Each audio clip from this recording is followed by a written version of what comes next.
माने प्रेम। प्रेम का प्रादुर्भाव होना बहुत कठिन है,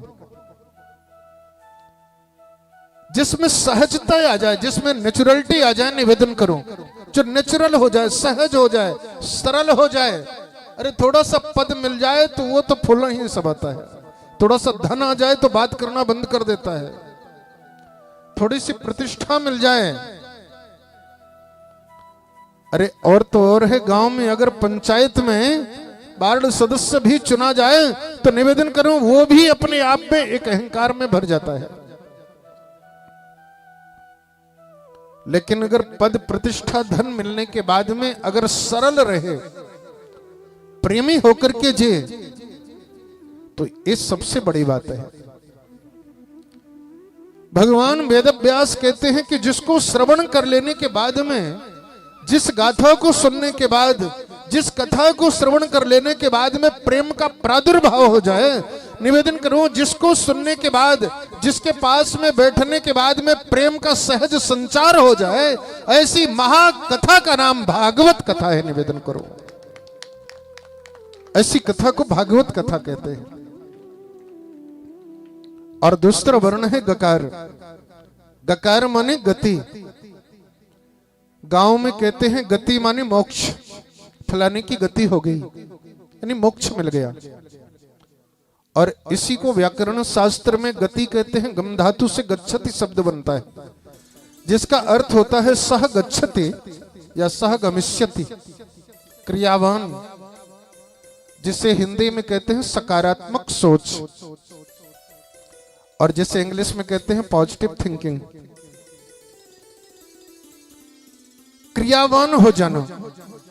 अरे पढ़ाई लिखाई करने के बाद में अगर बेटा घर में बैठा हो, फॉर्म डालने के बाद में सफलता न मिले, सक्सेस न हो, ऐसे बालक, ऐसे बेटा और बेटी को ले आकर के कथा सुनाओ, और जिस कथा को सुनने के बाद में वह एक्टिव हो जाए, जिस कथा को सुनने के बाद में पॉजिटिव हो जाए, सकारात्मक हो जाए, अरे सुप्त अवस्था उसकी जागृत अवस्था में परिणति हो जाए, जिसको श्रवण कर लेने के बाद में आलस्यपन खत्म हो जाए, जिसको श्रवण कर लेने के बाद में गतिवान बन जाए, जिसको श्रवण कर लेने के बाद में निवेदन करो क्रियान्वयन में परिणति हो जाए, ऐसी महाकथा का नाम भागवत कथा है। और तीसरा वर्ण है वकार। और वकार माने वकारो वर्धते वंशः, या कि वकाराद ब्रह्म, या कि पाणिनीष्टाध्यायी का वह पहला सूत्र जिससे व्याकरण शास्त्र का जन्म हुआ, वृद्धिरादैच, या कि तुलसी का वह पहला सूत्र वर्णानाम अर्थ संघानाम रसानाम छंदसामपि मंगलानाम चक्रतारु वंदे वाणी विनायको,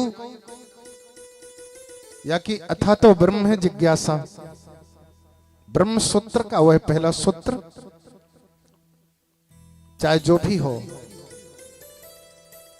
वकारो वर्धते वंशः, जिसको श्रवण कर लेने के बाद में वंश वृद्धि होवे, जिसको श्रवण कर लेने के बाद में वंश ब्रह्म की प्राप्ति हो जावे, जिसको श्रवण कर लेने के बाद में मनोतियां पूर्ण हो जावे, जिसको श्रवण कर लेने के बाद में निवेदन करूं व्यक्ति अपने आप को पहचान जाए, जिसको श्रवण कर लेने के बाद में ईश्वर का साक्षात्कार हो जाए, जिसको श्रवण कर लेने के बाद में भगवान की प्राप्ति का साधन मिल जाए, जिसको श्रवण कर लेने के बाद में भगवत प्राप्ति की सन्निधि प्राप्त हो जाए, ऐसी महागाथा का नाम भागवत कथा है। निवेदन करो।